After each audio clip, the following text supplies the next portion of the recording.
Parallel ঝলক। আপনাদের সাথে রয়েছি আমি পূর্ণা। আপনারা এই প্রথম দেখছেন ডিজিটাল মিডিয়ায় বাংলায় খেলার খবরের বুলেটিন। ভারতীয় ও আন্তর্জাতিক ফুটবলের যাবতীয় খবর নিয়ে আপনাদের জন্য আমাদের বিশেষ সেগমেন্ট খেল সকার। ইস্টবেঙ্গলের আবেদনে সাড়া দিয়ে যুবভারতী স্টেডিয়ামে বিনামূল্যে তাদের খেলার ব্যবস্থা করে দিয়েছিলেন মুখ্যমন্ত্রী। এরপরই কথা উঠতে শুরু করেছিল, শুধু ইস্টবেঙ্গল কেন, মোহনবাগান কেন নয়। এরপরই অবশ্য মোহনবাগানও আবেদন করেছিল। তাদের আবেদনে সাড়া দিয়েও যুবভারতীতে বিনামূল্যে খেলার ব্যবস্থা করে দিল রাজ্য সরকার।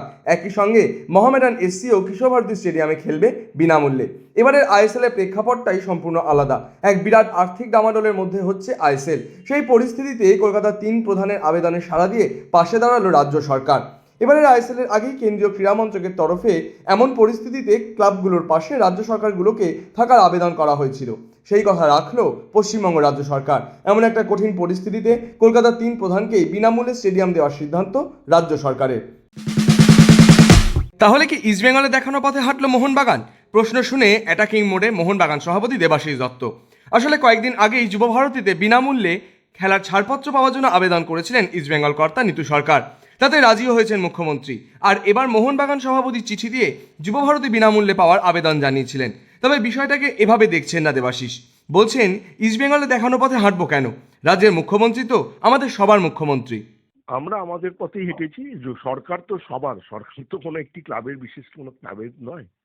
সরকার যেবার সবাই ক্রাইসিসে রয়েছে, সরকার সবার পাশেও মাননীয় মুখ্যমন্ত্রী চিরকালই মানুষের ক্রীড়া জগতের পাশে দাঁড়িয়েছেন এবং আমাদের পাশে তো বিশেষ করে দাঁড়িয়েছেন। সেখানে তিনি যেভাবে এগিয়ে আসছেন তার জন্য তাকে আমরা কৃতজ্ঞ এবং ধন্যবাদ জানাচ্ছি। যে মুখ্যমন্ত্রী বলে দিয়েছেন এবং হয়তো আজকে বা কালকের মধ্যে নোটিফিকেশন বেরিয়ে যাবে যে আমাদের থেকে যেরকমভাবে ইস্টবেঙ্গল, মোহনবাগান এবং মোহামেডান, সম্ভবত কিশোর ভারতী, কারোর থেকেই কোনো চার্জ হবে না এবছরের জন্য। আচ্ছা, আমি চিঠি পাঠিয়েছিলাম আজ সকালবেলা, অ্যাপিল করেছিলাম মুখ্যমন্ত্রীকে। তারপরে আমি যতদূর শুনেছি এবার নোটিফিকেশন এসে গেলে আমরা জানতে পারবো, আরো চিঠি এসে গেলে অফিসিয়ালি। আসন্ন আইএসএলে যুবভারতীতেই খেলবে মোহনবাগান ইস্টবেঙ্গল। রাজ্য সরকারের উদ্যোগে সম্পূর্ণ বিনা খরচায়। তা সত্ত্বেও দুই প্রধানের রাস্তায় না হেঁটে অন্য পথে হাঁটল মোহামেডান স্পোর্টিং। কেন? তারাও তো মুখ্যমন্ত্রীর কাছে মোহনবাগান ইস্টবেঙ্গলের মতো বিনা পয়সায় যুবভারতী চাইলেই পেয়ে যেত।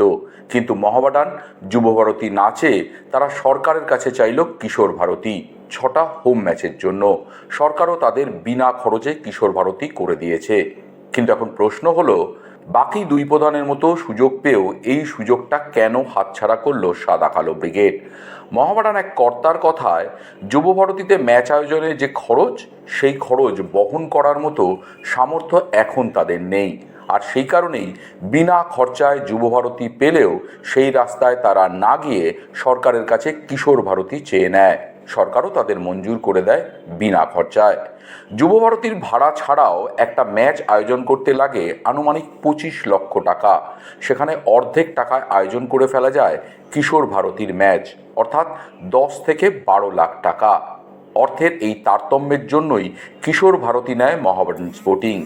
তাছাড়া এবারের আইএসএলে মোহনবাগানের সঙ্গে খেতাব জেতার দাবিদার ইস্টবেঙ্গলও। আশা করা যায় সবুজ মেরুনের মতোই এবার যুবভারতী ভরাবে লাল হলুদ সমর্থকরাও। সেখানে বিদেশিহীন মোহামেডানের লক্ষ্য আইএসএলে নিজেদের অস্তিত্ব টিকিয়ে রাখা। তাদের কি আর আগের মতো যুবভারতী ভরাতে বিপুল পরিমাণ সমর্থক আসবে? দুটো ডার্বি ছাড়া বড়জোর প্রতি ম্যাচে তাদের দর্শক সংখ্যা হতে পারে 5 থেকে 7,000। সেই ভাবনা থেকেও যুবভারতীর মতো বিশাল স্টেডিয়ামে না নিয়ে তারা কিশোর ভারতী স্টেডিয়ামকেই বেছে নিয়েছে। আরও একবার চ্যাম্পিয়নের লক্ষ্যে আইএসএলে খেলতে নামছে মোহনবাগান। 14ই ফেব্রুয়ারি কেরালা ব্লাস্টার্সের বিরুদ্ধে যুবভারতীতে মোটামুটি একই দল ধরে রেখে দু একটা অন্তর্ভুক্তি ছাড়া। তার মধ্যে অময় রানওয়াডে যেমন আছেন, তেমনই কোচ হয়ে এসেছেন আইএসএলের মঞ্চে সবচেয়ে সফল সার্জিও লোবেরা। তিনি কি হয়ে উঠতে পারবেন মোহনবাগানের ম্যাজিশিয়ান? কি বলছেন মোহনবাগান সভাপতি দেবাশিস দত্ত? কোচ ম্যাজিশিয়ান নয়, সবচেয়ে বড় হচ্ছে বহুদিন খেলা বন্ধ ছিল, সেই জন্য এতদিন পর যদি খেলা শুরু হচ্ছে টিমটা সরগড় হতে সময় লাগবে। আশা করছি গতবারের মতো এবারও আমরা চ্যাম্পিয়ন হব। শনিবার যুবভারতীতে heavyweight clash, Mohun Bagan Super Giant বনাম কেরালা ব্লাস্টার্স। এই ম্যাচে নিঃসন্দেহে ধারে ভারে এগিয়ে সবুজ মেরুন ব্রিগেড, কিন্তু তাদের টেক্কা দেওয়ার মতো ক্ষমতা কি আছে কেরালা ব্লাস্টার্সের? অধিনায়ক অ্যাড্রিয়ান লুনা নেই। ইন্দোনেশিয়ার ক্লাবে যোগ দিয়েছেন লোনে, অর্থনৈতিক কারণে। ক্লাব ছেড়েছেন নোয়া সাদিউ, তার বদলে স্বদেশি বিদেশি ফুটবলার নিয়েছে কেরালা ব্লাস্টার্স। কিন্তু তারা কি লুনা নোহাদের মতো ভয়ঙ্কর হয়ে উঠতে পারবে যুবভারতীতে? এবারে 5 বিদেশি ও জোড়া স্বদেশি সই করিয়েছে কেরালা ব্লাস্টার্স। কোচ হিসাবে নিয়ে এসেছেন স্প্যানিশ ডেভিড কাটালাকে। তার সঙ্গে তো তাদের 12 ম্যান আছেই, কিন্তু সিঙ্গেল লিগ ফরম্যাটে তাদের ঘরের মাঠ ছাড়া যুবভারতীতে কী বা করবে তারা? তবে 3 কাঠির নিচে তাদের 24 বছর বয়সী গোলকিপার সচিন সুরেশ আছেন, অত্যন্ত ধারাবাহিক ও অভিজ্ঞ। এছাড়াও মোহনবাগান থেকে নেওয়া হয়েছে অট সাইককে, ছেড়ে দেওয়া হয়েছে বিদেশি ডিফেন্ডার মিলোস ড্রিনসিস ও প্রবীর দাসকে। তার জায়গা তারা নিয়েছে সেনেগালের সেন্টার ব্যাক ওমর বাহকে, সঙ্গে স্বদেশি সুমিত শর্মা। মোহনবাগানকে তারা দিয়েছে অময় রানওয়াডেকে। এছাড়াও তাদের রয়ে গেছেন অধিনায়ক বিকাশ ইউমনাম, হরমিপাম রুইভা, নওচা সিং, আইবান, সন্দীপ সিংয়ের মতো ফুটবলাররা। যুবভারতী ভরাতে বিপুল পরিমাণ সমর্থক আসবে। মাঝমাঠে লুনা, দুসান লাগাটোসের জায়গা তারা নিয়েছে জার্মানের মার্লস রুস ও মাতিয়ার হার্নান্ডেজকে।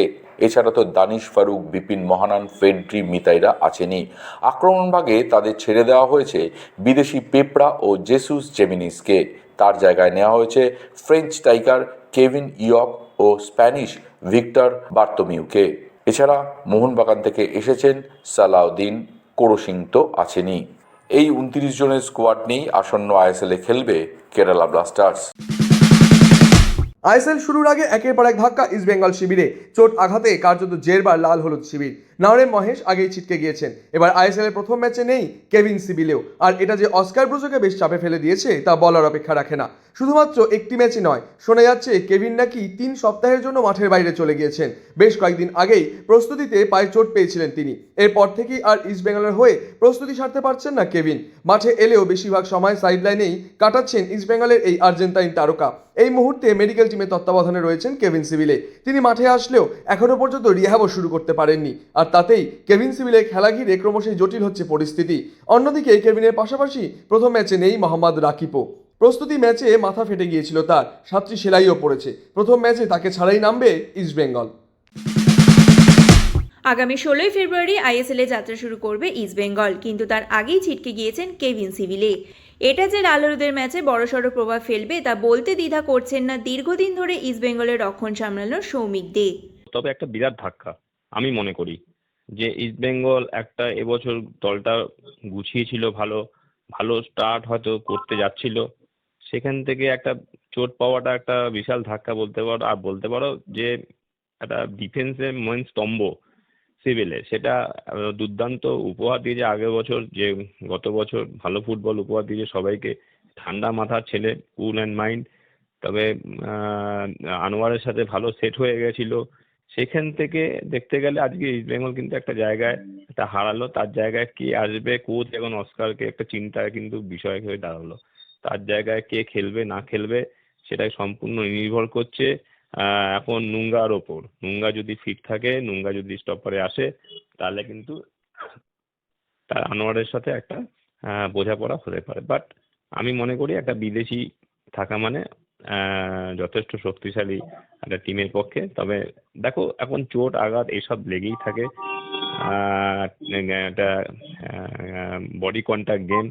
তবে এখন কদিন লাগবে সেটা নির্ভর করছে, যত তাড়াতাড়ি সম্ভব যদি দ্রুত মাঠে ফেরা যায় এটাই আমরা চাইবো।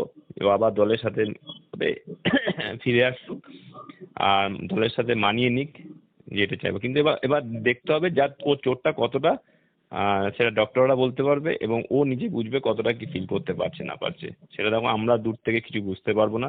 কতদিন লাগবে সেটা এখন সম্পূর্ণ ফিজিওর উপর নির্ভর করছে। তাকে দ্রুত যত তাড়াতাড়ি মাঠে ফিরিয়ে আনা যায় এবং টিমের সাথে সেট করা যায় তত তাড়াতাড়ি টিমের পক্ষে মঙ্গল।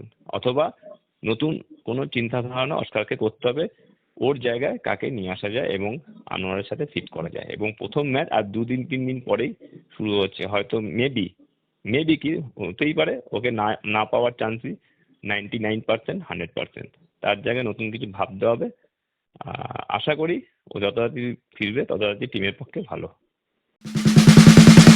আইএসএলে চার্চিলের খেলার আবেদন বাতিল। চার্চিল ব্রাদার্সের অন্তর্ভুক্তি নিয়ে আইএসএলের ক্লাবদের সঙ্গে বৈঠকে বসেছিল ফেডারেশন।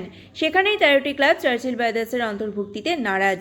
এর ফলে শেষ পর্যন্ত বাতিল হয়ে গেল চার্চিল ব্রাদার্সের আইএসএলের অন্তর্ভুক্তি। এটা তো আইনগত সিদ্ধান্ত এবং আমার ধারণা ক্লাবগুলোর চাপ ছিল বলেই এটা সম্ভব হয়েছে। তো বাদ পড়ার থেকেও বড় কথা হচ্ছে, বাদ পড়ার থেকেও বেশি খারাপ হচ্ছে যে চার্চিল আই লিগে আবার টিম করবে কিনা, এটাও খুব ইম্পর্টেন্ট ব্যাপার। তো আমরা আশা করবো যে ভালো কিছু হবে, শেষ পর্যন্ত ভালো কিছু হবে। আশায় আশায় কতদিন ধরে চলে যাচ্ছে, কিছু ভালো তো হচ্ছে না, কিছুই ভালো হচ্ছে না। যাই হোক, এখন এটা তো সম্পূর্ণ ক্লাব এবং ফেডারেশনের ব্যাপার। আমার ধারণা সব ক্লাবগুলো বেঁকে বসেছে বলেই ফেডারেশন কিছু করতে পারলো না। আসল কারণ সেটাই, যে ফেডারেশনের পক্ষে কিছু করা সম্ভব হলো না, কারণ বাকি ক্লাবগুলোর আপত্তি নেই। নইলে সব ক্লাবগুলো যে কে বসে, সুদে বা দিল্লি গত বছর খেলেনি, গত বছর ওদের ঝামেলার জন্য ওরা সেকেন্ড ডিভিশনে খেলতে পারেনি। এবছর নাকি সেই টিমটাকেই আবার সেকেন্ড ডিভিশন এন্ট্রি করে দিয়েছে। তাহলে কি করে হয়? তাহলে ওই টিমটা তো যেহেতু সেকেন্ড ডিভিশন খেলেনি, এবছর যদি খেলতে হয় ওকে, তাহলে ওকে থার্ড ডিভিশন থেকে কোয়ালিফাই করে আসতে হবে। কিন্তু এখানে কিছু মানে স্বার্থ আছে, কিছু ভেস্টেড ইন্টারেস্ট আছে, আর আছে বলেই ওকে সরাসরি আবার সেকেন্ড ডিভিশন দিয়ে দেওয়া হলো। কোনো হিসাবে কি সেটা দেওয়া যায়? কোনো হিসাবে দেওয়া যায় না।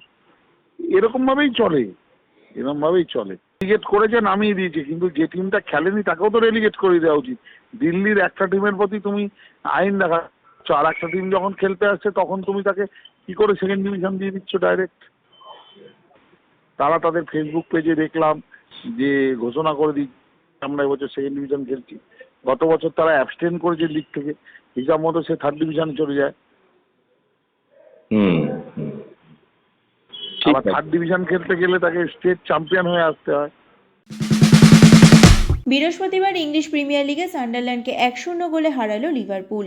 লিভারপুলের হয়ে গোল করেন ভ্যান ডাইক। এই জয়ের পর লিভারপুল লিগ টেবিলে এখন 6 নম্বরে রয়েছে। পরের ম্যাচে লিভারপুল মুখোমুখি হবে নটিংহ্যাম ফরেস্টের বিরুদ্ধে।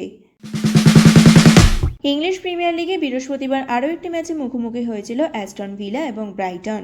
ব্রাইটনকে 1-0 গোলে হারালো অ্যাস্টন ভিলা। অ্যাস্টন ভিলার হয়ে গোল করেন হিনসেলুড।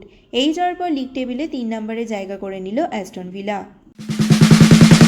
বিশ্বজুড়ে 22 গজে নানান রকম খবর, ক্রিকেটের সেই সমস্ত খবর নিয়ে আমাদের বিশেষ সেগমেন্ট লিগ ছক্কা।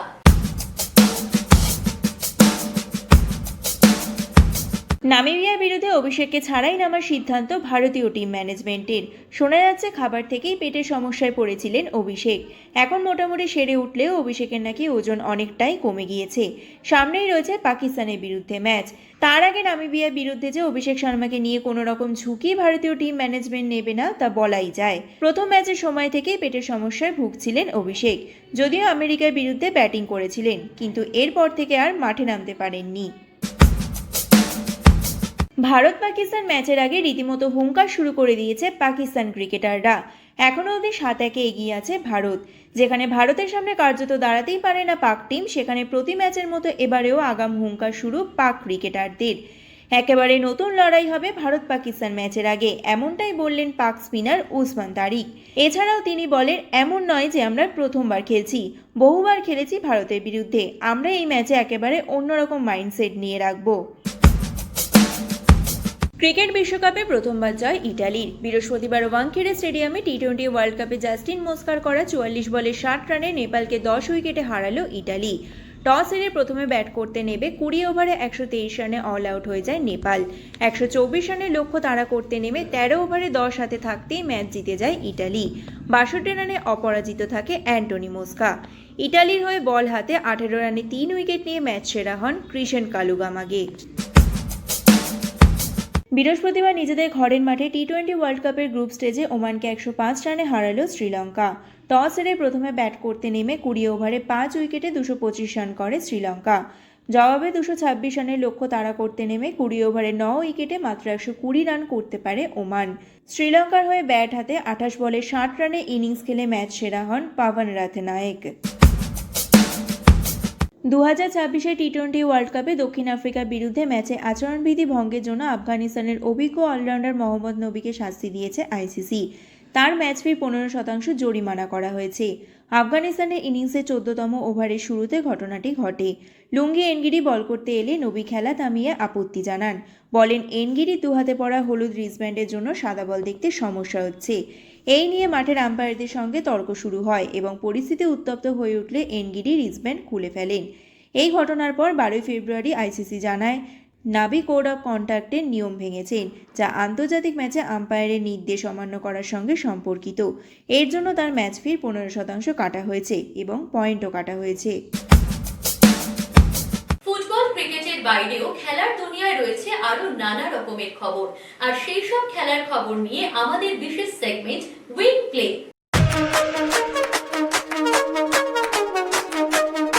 বুধবার কাতার ওপেনে চীনের ঝেং কিংওয়েনকে 4-6, 6-2, 7-5 গেমে হারিয়ে কোয়ার্টার ফাইনালে উঠে গেলেন এলেনা রাবাইকিনা। প্রথম সেটে ঝেং এগিয়ে থাকলেও দ্বিতীয় সেটে জিতে যায় রাবাইকিনা। 2024 অস্ট্রেলিয়ান ওপেনের রানার আপ ঝেং কিংওয়েন।